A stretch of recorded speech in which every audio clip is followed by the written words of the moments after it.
Guys, mao na ning Ipo. BI pipe 1 Ay, sabada inch. lang.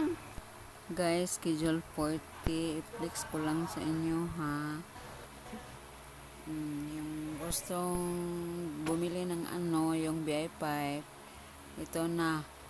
Ito yung BI pipe na 1 inch schedule 40. So,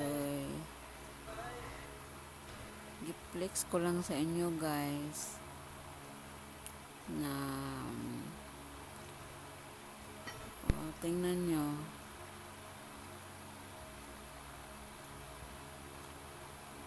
Diba? Ay, Pakita ko lang sa inyo guys ha. wala pa ko kay balo sa vlog. Yan na guys. Yan na ang BI pipe 1 inch schedule.